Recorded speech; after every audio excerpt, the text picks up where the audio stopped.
Ball of Barry Lane in the fairway bunker at 18. And he's far enough back to the line he's taking, suggests that he thinks he can get to the green. Might be having a crack. It's gone straight right. It could be in the stand. Oh no.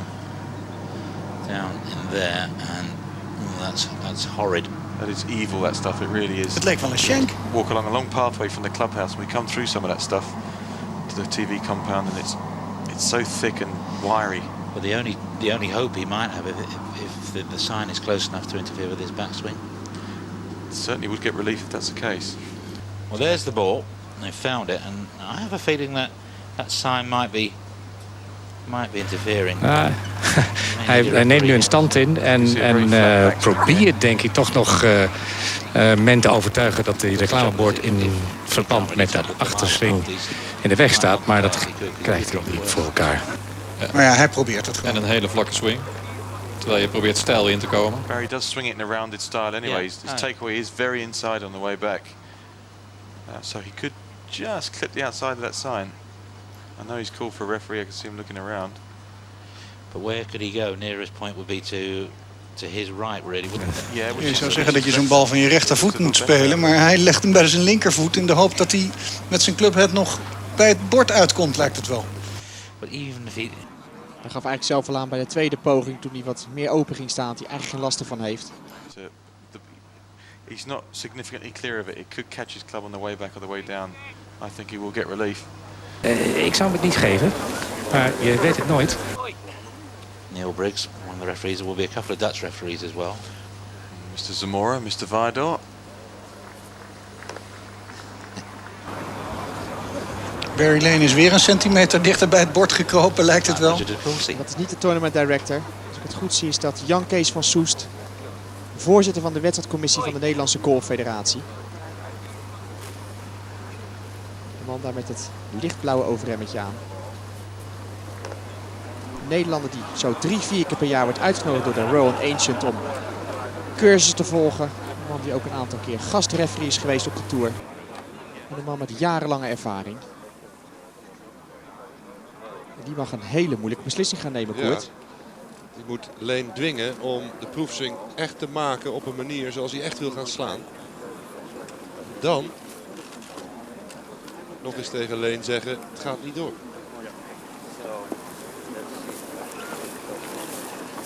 Heel delicaat dit probleem. No more than two, I heard the referee say. It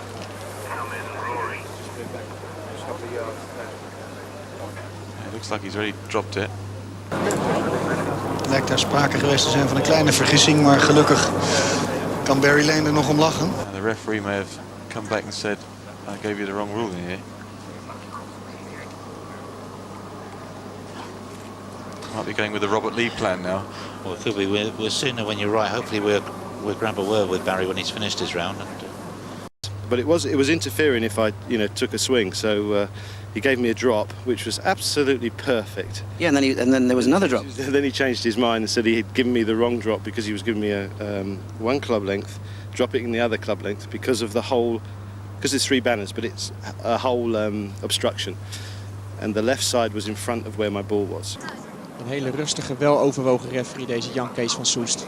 He's doing what the referees told him, so there's no panic from his half. Ja, het was Lane's enige zorg dat de referee, in dit geval de Nederlandse referee, die misschien al niet zoveel ervaring heeft op de Tour. Zeer kundig iemand. He's got to drop it within one club length from there.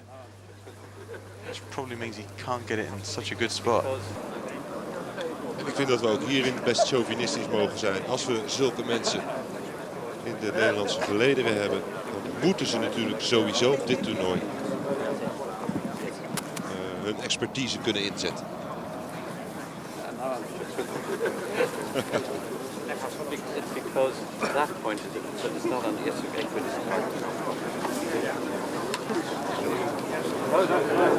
I believe you, said Barry Lane.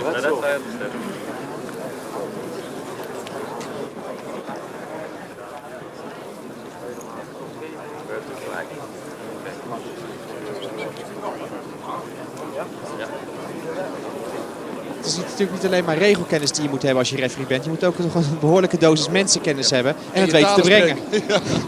inderdaad het weten te doen. Maar gelukkig is Leen wel iemand die...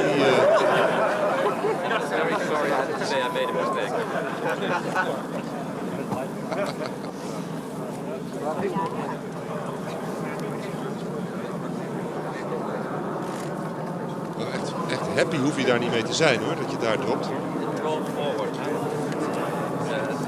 Meneer Van Soes nog een keer kijken.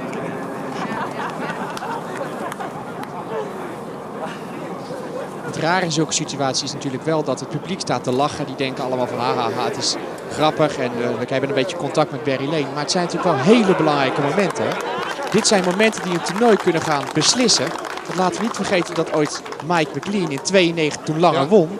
Dat zo'n moment waar Mike McLean eventjes een bramenstruikje opzij legde. Er stond een camera op. Het kostte hem wel de kop. Dat is verschrikkelijk.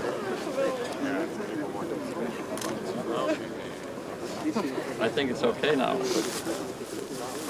By the blue sign, it looked like it was still Okay. And the beautiful thing about this game is when the referee does make a mistake, the crowd don't shout abuse at him. Well, I did it in the bunker and it was lying not great, but I thought I might be able to get something, you know, up close to the green and just open the face too much. That was all, half topped it out of the bunker. Then it was up against the one of the signs, but it was interfering if I, you know, took a swing. So he gave me a drop, which was absolutely perfect. Yeah, and then there was another drop. Then he changed his mind and said he had given me the wrong drop because he was giving me a one club length, dropping the other club length because of the whole. Because there's 3 banners, but it's a whole obstruction. And the left side was in front of where my ball was. So that's why he was giving me those. And then he said, then he had to think about it. And then he changed his mind and said that because it was all one, the actual firing didn't interfere. So then it was nearest point and just 1 club length, not one and then another one. So. It's oh so quiet.